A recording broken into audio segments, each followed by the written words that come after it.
میں باقاعدگی سے ہر ماہ افشاں کو منی آرڈر بھجواتا رہا۔ کئی دفعہ دل کیا کہ میں اس مسیحا کو مل کر آؤں جس کی وجہ سے مجھے ان تمام گناہوں اور بدکاریوں سے نجات ملی، مگر ہر دفعہ ایک شرمندگی آڑے آتی رہی کہ کبھی میں اپنی شیطانی ہوس کے لیے اس کا پیاسا تھا۔ اور پھر وقت گزرتا چلا گیا، دن مہینوں میں بدلنے لگے اور مہینے سالوں میں تبدیل ہوتے گئے، مگر میں افشاں کو بھولا نہیں تھا۔ وہ بھی میری طرح بوڑھی ہو گئی ہوگی اور اس کا بیٹا بھی جوان ہو گیا ہوگا، پتہ نہیں کسی قابل بنا ہوگا، اپنی ماں کا سہارا بنا ہوگا کہ نہیں۔ میرے بچے جوان ہو گئے تھے، زندگی اتار چڑھاؤ کے ساتھ مسلسل چل رہی تھی۔ ایک شام چھٹی کے دن جب میں اپنے گھر میں موجود تھا تو ملازم نے آ کر مجھے بتایا کہ ایک عورت اور اس کے ساتھ ایک جوان لڑکا آپ سے ملنے آئے ہیں۔ کون ہیں؟ معلوم نہیں صاحب، پہلی بار ان کو دیکھا ہے، ملازم نے مؤدبانہ لہجے میں جواب دیا۔ اچھا، انہیں ڈرائنگ روم میں بٹھاؤ، میں آ رہا ہوں۔ کون ہو سکتا ہے؟ یہی سوچتے ہوئے میں ڈرائنگ روم کی طرف بڑھا۔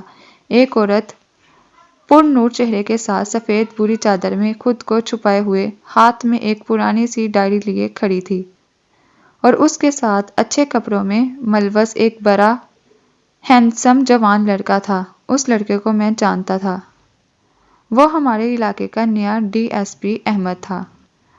سلام سیٹھ جی، میں افشاں ہوں اور یہ میرا بیٹا ہے احمد۔ جو ہی اس نے افشاں کا نام لیا، میرے ذہن میں اس کا ماضی کا چہرہ گم گیا اور پھر مجھے پہچاننے میں دیر نہیں لگی کہ وہ افشاں تھی۔ آپ مجھے پہچان گئے نا؟ میں نے سر ہلاتے ہوئے ہاں میں جواب دیا اور ان کو بیٹھنے کا اشارہ کیا۔ افشاں پھر اپنے بیٹے سے مخاطب ہو کر بولی، احمد بیٹا، یہی ہیں میرے مسیحا جن کی بدولت تمہاری ماں گندگی کی دلدل میں گرتے گرتے نکلی، اور یہی ہیں جو تمہاری پڑھائی کا تمہیں یہاں اس مقام تک لانے کا ذریعہ ہیں۔ میں ان کو جانتا ہوں امی جان، ان کا شمار علاقے کے معزز ترین افراد میں ہوتا ہے، مگر میں یہ نہیں جانتا تھا کہ یہ مجھے اس مقام پر لانے میں ان کا کردار سب سے اہم ہے۔ سیٹھ صاحب، جس طرح آپ ہم بے سہارا اور بے کس لوگوں کی زندگی میں مسیحا بن کر آئے، اس کا احسان ہم کبھی نہیں بھولیں گے۔ احمد بڑی مشکوک نظروں سے دیکھتا ہوا بڑی عاجزی سے بول رہا تھا۔ ایسے کہہ کر آپ لوگ مجھے شرمندہ مت کریں، میں نے افشاں کی طرف دیکھتے ہوئے کہا۔ آج اس کو پکارتے ہوئے بے اختیار میرے منہ سے افشاں بہن نکل گیا۔ میں خود حیران تھا، مگر یہ سچ تھا۔ افشاں صوفے سے اٹھی اور آگے بڑھ کر پرانی سی ڈائری مجھے تھماتے ہوئے کہنے لگی، سیٹھ جی، اس میں وہ تمام حساب درج ہیں، میری ماں کی تدفین سے لے کر آپ کے آخری منی آرڈر تک۔ میں نے ایک ایک پائی کا حساب رکھا، آپ کے دیے پیسوں کی ضمانت کے طور پر استعمال کیا، اپنے بیٹے کو ایک قابل انسان بنایا۔ آپ نے مجھے 22 سال پہلے کہا تھا کہ یہ قرض ہے اور یہ تب واپس کرنا جب تمہارا بیٹا ایک قابل انسان بن جائے۔ کچھ لمحے خاموش رہنے کے بعد افشاں پھر سے بولی، سیٹھ جی، آج وہ وقت آ گیا ہے، میں آپ کے احسانوں کا بوجھ تو میں نے نہیں اتار سکتی، مگر جو پیسے آپ نے مجھے دیے تھے، میرا بیٹا وہ ضرور اتارے گا، اور آپ سے درخواست ہے آپ انکار مت کریں۔ میں افشاں کو بڑی تحسین نظروں سے دیکھ رہا تھا۔ آخر اس نے وہ کر ہی دکھایا۔ یقیناً قول و قرار کو نبھانا، وعدے پر قائم رہنا ایک اچھے کردار کے حامل انسان کی بڑی نشانی ہے۔ یہ سب سن کر میرے دل میں اس کی عزت اور احترام اور بڑھ گیا۔ میں نے تم کو بہن کہا ہے، افشاں بہن، اور میں کیسے تم سے یہ پیسے واپس لے سکتا ہوں؟ مجھے یوں شرمندہ مت کرو۔ میرے رکے رکے الفاظ میں پیسے نہ لینے کی معذرت چھپی تھی، مگر وہ بات ضد تھی، مجھے اس کے سامنے ہار ماننا پڑی اور وہ تمام پیسے جو میں اس کو منی آرڈر کی صورت میں بیچتا تھا، اس کو واپس لینے کی حامی بھرنی پڑی۔ پھر وہ دونوں مجھے اپنے نئے گھر کا پتہ دے کر اور آنے کی تاکید کر کے وہاں سے چلے گئے۔ ارم، میں نے تمہیں کسی سے ملوانا ہے، میرے ساتھ چلو گی؟ شام کو میں نے اپنی بیگم سے کہا، کیوں نہیں چلوں گی، مگر کون ہے اور کس سلسلے میں ملنا ہے؟ بیگم نے سوالوں کی بوچھار کر دی۔ میں روبی بیٹی کے لیے ایک لڑکا پسند کیا ہے، تم مل لو، اگر تم کو پسند آ جائے تو پھر اس کے بعد روبی سے بات کر لینا۔ میں نے مختصر لفظوں میں اسے وجہ بتائی۔ اگلے دن میں اور میری بیگم ارم ناز افشا کے گھر میں تھے۔ ارم کو بھی احمد بہت پسند آیا۔ ہم نے پھر افشا سے احمد اور روبی کے رشتے کی بات کی۔ افشا کو بھلا اس سے کیا اعتراض ہو سکتا تھا، وہ پھولے سے نہیں سما رہی تھی، اور یوں میری بیٹی کا رشتہ افشا کے بیٹے احمد سے طے ہو گیا۔ وہ تعلق جو ایک طائف اور تماش بین جیسے گندے رشتے سے شروع ہوا تھا، اس کا اختتام ایک نہایت مہذب رشتے کی شکل میں ہوا۔ یہ سچ ہے کہ ہر انسان کو قدرت سدھرنے کا موقع ضرور دیتی ہے۔ کبھی گندگی کے ڈھیر سے اس کو ایسا سبق سکھا دیتی ہے، کبھی دو بھٹکے لوگوں کو ملا کر سیدھے راہ پر لے آتی ہے، اور انسان ساری زندگی اسی کے مطابق گزارنے کو فخر محسوس کرتا ہے۔ کبھی وہ طوائف اور میں تماش بین تھا، مگر آج وہ میری منہ بولی بہن اور اس کا بیٹا میری بیٹی کا شوہر ہے، اور مجھے ان دونوں رشتوں پر فخر ہے۔ امید کرتی ہوں آپ لوگوں کو یہ ویڈیو ضرور پسند آئی ہوگی۔ لائک شیئر ضرور کیجیے گا۔ شکریہ۔